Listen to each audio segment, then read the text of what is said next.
Party का जो यार है,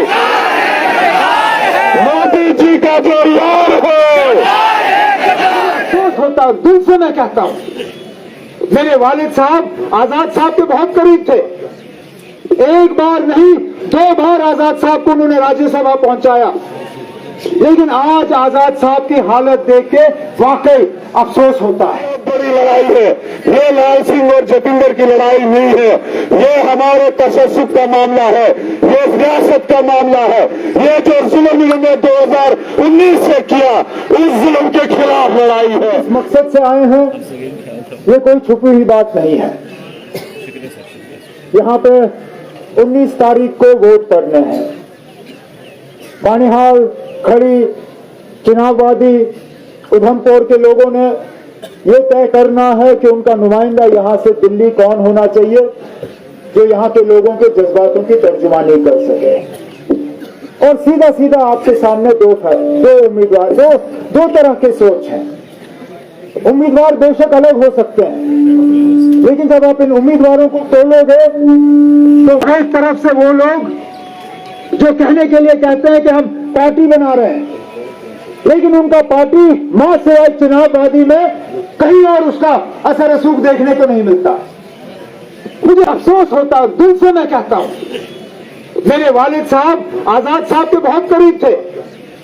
एक बार नहीं 2 बार आजाद साहब को उन्होंने राज्यसभा पहुंचाया।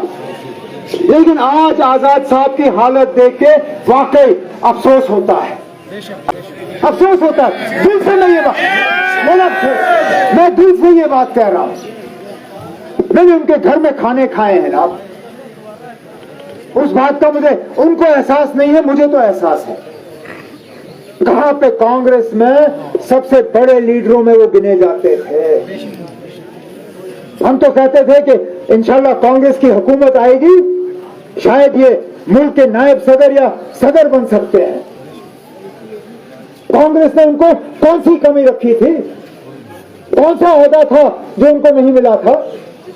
जितनी मेरी सियासी करियर है, जितनी मेरी जिंदगी है, शायद उतना वो वर्किंग कमेटी के मेंबर रहे, वहां मुल्क के लीडर थे। आज एक पार्लिमानी हलके के लीडर रह गए,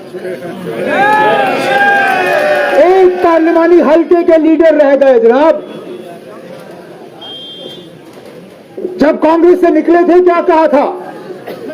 कहा था मैं जम्मू कश्मीर से शुरू कर रहा हूं, लेकिन एक नेशनल पार्टी बना रहा हूं। नेशनल पार्टी मतलब कश्मीर से लेकर कन्याकुमारी तक, अरुणाचल से लेकर गुजरात तक आजाद साहब पार्टी बनाने जा रहे थे। आज मुझे बताइए ना, चुनाववादी इस उधमपुर की सीट के अलावा उनका उम्मीदवार कहां है? कहां है? और अगर नहीं है तो क्यों नहीं? अगर नहीं है तो पूछिए क्यों नहीं? जम्मू से उम्मीदवार क्यों नहीं उतरा?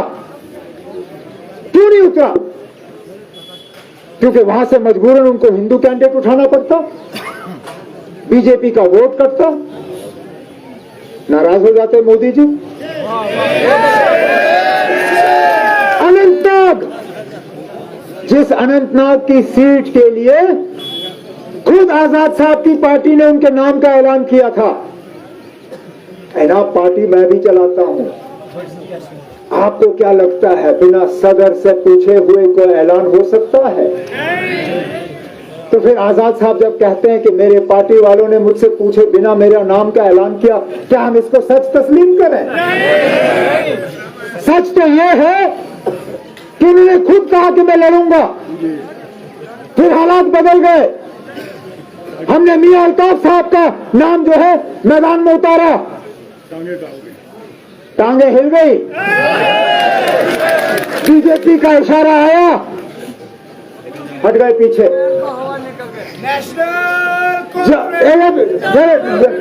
जम्मू से कोई उम्मीदवार नहीं, अनंतनाग से कोई उम्मीदवार नहीं, श्रीनगर से कोई उम्मीदवार नहीं, बारामूला से कोई उम्मीदवार नहीं। उम्मीदवार उतारो तो सिर्फ उधमपुर की पार्लिमानी सीट से, और चुन के भी उम्मीदवार उतारा कि यहां पे चुनाववादी के वोट जो है वो बढ़ जाएं। मकसद उनका जीतना नहीं है, ये लिख के ले लीजिए मुझसे, क्योंकि अगर वो जीतना चाहते थे खुद मैदान में आजाद साहब उतर जाते, खुद उतर जाते। क्या जरूरत थी अपने किसी साथी को लाने की? क्योंकि वो जीतने के लिए मैदान में नहीं उतरे हैं, वो आपकी आवाज को कमजोर करने के लिए मैदान में उतरे हुए हैं। तो ये याद रखिए खड़ी के आप, यहां जो वोट हाथ के निशान के अलावा किसी भी और निशान पे पड़ा, वो सीधा सीधा कमल के फूल को वोट पड़ रहा है। ये याद रखिएगा, ये किसी और को वोट नहीं जा रहा है, किसी और को नहीं। और किस कमल के फूल को? जिन्होंने जम्मू कश्मीर को तहस नहस किया,